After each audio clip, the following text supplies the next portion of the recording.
அன்பார்ந்த சோதிட நண்பர்கள் அனைவருக்கும் என்னுடைய வணக்கம்.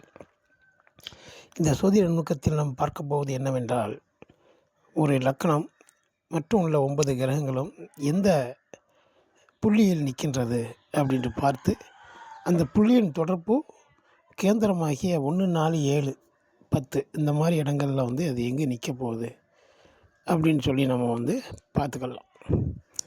பார்த்து அதுக்குடைய பலனை ரொம்ப நுட்பமாக எடுப்பதற்கு ஒரு விதிமுறை ஒன்று முன்னோர்கள் சொல்லியிருக்கிறார்கள். அதை அடுத்து வரும் இந்த கட்டத்தில் நாம் பார்ப்போம். நன்றி, வணக்கம். பாருங்கள்.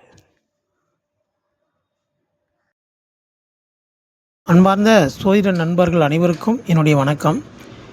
இந்த சோதிட விளக்கத்தில் ஒரு பெண்ணுடைய ஜாதகம் இது நம்ம எப்படி ஷார்ட்டாக பார்க்கலாம் அப்படின்னா, நட்சத்திரத்துடைய நம்ம சாரத்தை வைத்து முதல்ல ஒரு பாயிண்ட் அடிச்சுக்கலாம். இப்போ அந்த பெண்ணுக்கு கட்டாயமாக பொருத்தம் பார்க்க வரும்போது கூட தனிப்பட்ட முறையில் கொண்டு வருவாங்க, மாப்பிள்ளை ஜாதகத்தையும் கொண்டு வருவாங்க. நம்ம என்ன செய்யணும், ஒரு பெண் ஜாதகத்தை பார்க்கும்போது லக்கணம், 5ஆம் இடம், 7ஆம் இடம் இந்த 3ஐயும் முதல்ல செக் பண்ணணும். இந்த செக் பண்ணும்போது என்னன்னு கேட்டால், 5க்கும் 7க்கும் ராகு கேதோ சம்மந்தப்படக்கூடாது. லக்னாதிபதியும் ராகு கேதுக்கும் 5, 7க்கும் சம்மந்தப்பட்டால் நிச்சயமாக திருமணம் முடிந்தாலும் பிரிந்திருவார்கள். மேலும் பார்த்திங்கன்னா, திருமணம் முடியாமையே கூட கடைசி காலம் வரைக்கும் போயிடும். இந்த மாதிரி ஒரு குழப்பத்தை நான் சொன்ன இந்த பாயிண்ட் கரெக்டாக 100% வேலை செய்யும். பாருங்கள், இந்த ஜாதகத்தில் லக்கணம் புனர்பூஷம் குருவுடைய காலம் வாங்கியிருக்காரு. அந்த குரு 5ல் உட்காந்துட்டார். அப்போ லக்கணமும் 5 சம்மந்தப்பட்டு குருவுடைய காலம் வாங்கியிருக்காரு. அந்த குரு ராகுவுடைய காலம் வாங்கிட்டார். சுவாதி 3ல் இருக்கார். அது மட்டுமில்ல, ராகு விஷாகம் 3ல் இருக்கார். அப்போ குரு ராகும் பரிவர்த்தனை, நட்சத்திர பரிவர்த்தனை.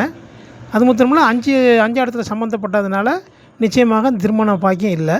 மேலும் 7க்குரிய குரு அந்த ராகுவுடைய சாரத்தை வாங்கினதுனாலையும் 7ம் பாதிக்கப்பட்டிருக்கு. இப்படி நம்ம ஒரு நிமிஷத்தில் நம்ம பார்த்துக்கலாம். இப்போ சுக்கிரன் லக்கணத்தோடு சேர்ந்து இருக்கார். அவர் மிருகசீர 4ல் உட்காந்துருக்காரு. அந்த மிருகசீரன்னு சொல்லக்கூடிய செவ்வாயும் பாருங்கள் கேதுவுடைய காலை வாங்கிட்டார். அசூதி 1ஆம் பாதத்தில் இருக்கார். இப்படி பார்க்கும்போது இந்த குழந்தைக்கு கல்யாண வாழ்க்கையை பிரச்சனை அப்படின்னு முதல்ல எடுத்து சொல்லிடணும். அதுக்கப்புறம் அவங்க இஷ்டம். இது ரொம்ப அக்யூரேட்டாக 100% வேலை செய்யுது.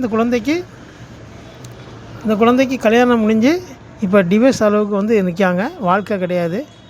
இது மாதிரி நம்ம ஜாதகம் கல்யாணத்துக்கு முன்னாடி ஒரு ஆண் ஜாதகத்தையோ பெண் ஜாதகத்தையோ நம்ம ஈஸியாக இந்த சாரத்தின் அடிப்படையில் முதல்ல பார்த்துக்கிட்டிங்கன்னா அதுக்கப்புறம் பொருத்தம் பார்த்து கொடுக்கலாம்.